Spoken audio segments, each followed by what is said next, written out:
Hey guys, welcome to Urban Acharya. My name is Manish Arora. Today we're going to talk about a question that is so common in the interviews, and yet it is one of the most difficult and one of the most notorious questions that is being asked by the interviewer. What is your greatest weakness? Or what are your weaknesses? Yes, this is the question that we'll discuss in this video in a lot more detail.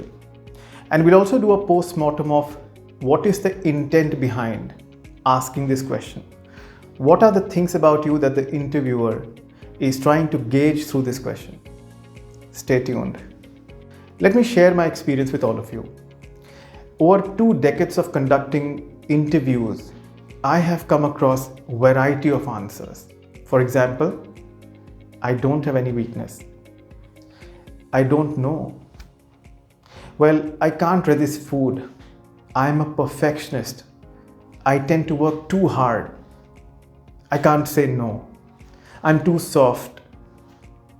And then one of the funniest answers that I've heard is, I'm physically weak. I think I need to spend more time in exercising and on my muscles. And these are all the answers that I've received during a professional conversation, during the interviews.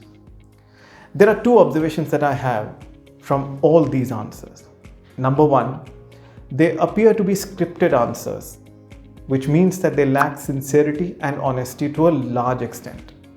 And number 2, they lack a very important aspect of human psychology, and that is self-awareness, the element of self-awareness.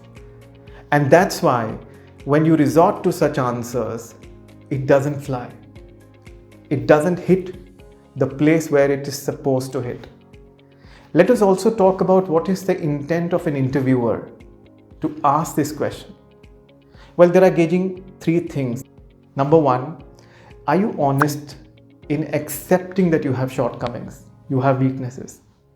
Number 2, they want to understand how sincere you are in giving an answer, giving something about yourself that we don't tend to explain to others. And number 3, they want to understand that if you have certain shortcomings, then how are you putting a plan together to work on those shortcomings? To summarize, they want to see a demonstration or an evidence of your shortcomings and how you're working on it. And when you give a scripted answer, it doesn't hit the place where it is supposed to. And that's why this question is one of the biggest derailment factor.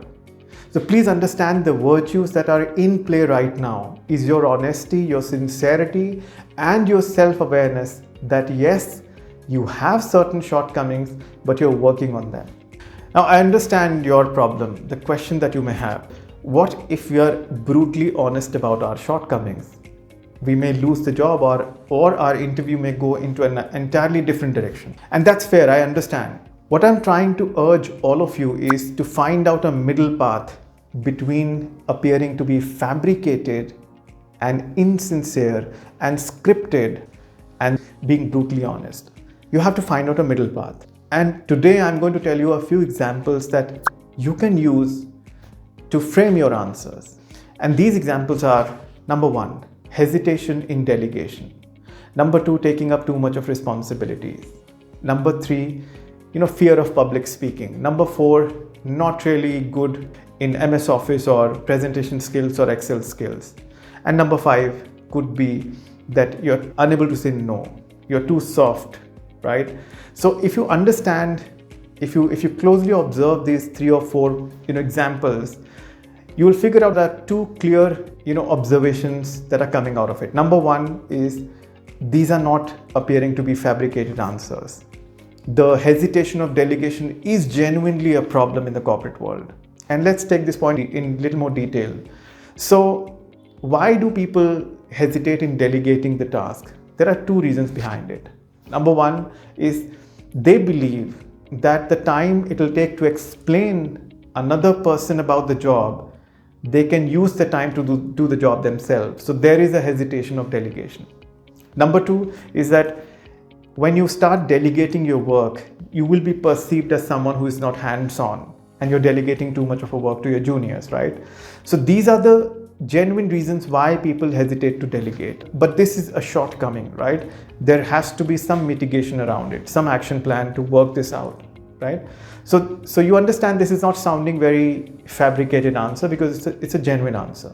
Fear of public speaking is a genuine problem. Not saying no is a genuine problem. Taking too much of a responsibility, even if you have too many tasks, you're still being, taking more, which you are unable to absorb and deliver, is a genuine problem.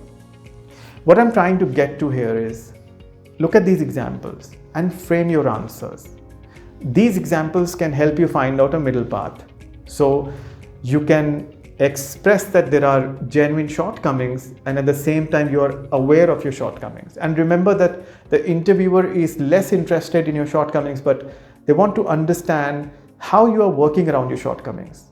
What are you doing right now to improve your shortcomings? So for example, one of the answers that I really love is that I'm not great in public speaking, but I have enrolled in a certification course where I'm trying to learn public speaking. I join certain forums where I learn and exercise my skills.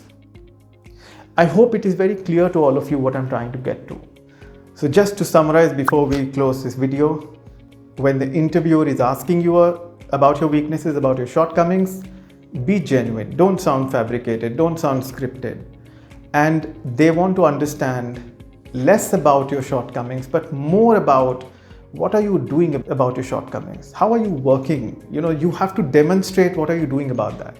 What is the action plan that you're following to come up out of that shortcoming? That's where they're more interested in. They're interested in your positive storyline. They're interested in your demonstrations, not your just shortcomings, right? So that's something that I wanted to drive in today's video with all of you. Now, before I end, one example from my life. One of the interviews that I was conducting long back, I asked this question: what is your greatest shortcoming? And this candidate took a pause, and this pause became an awkward pause between both of us. And then he abruptly said, I think it is indecisiveness. We had a good laugh after that. This was one of the good answers on a lighter note that he gave. And then we had a good conversation, throughout the interview. So that's about it, guys. Don't be scared of this notorious question that what is your greatest weakness or what are your weaknesses? Face it, but practice, frame your answers. Focus on self-awareness and genuineness, sincerity. I hope you like this video, guys. If you're new to this channel, please do like, subscribe, and share. Thank you, guys. Take care. Bye-bye.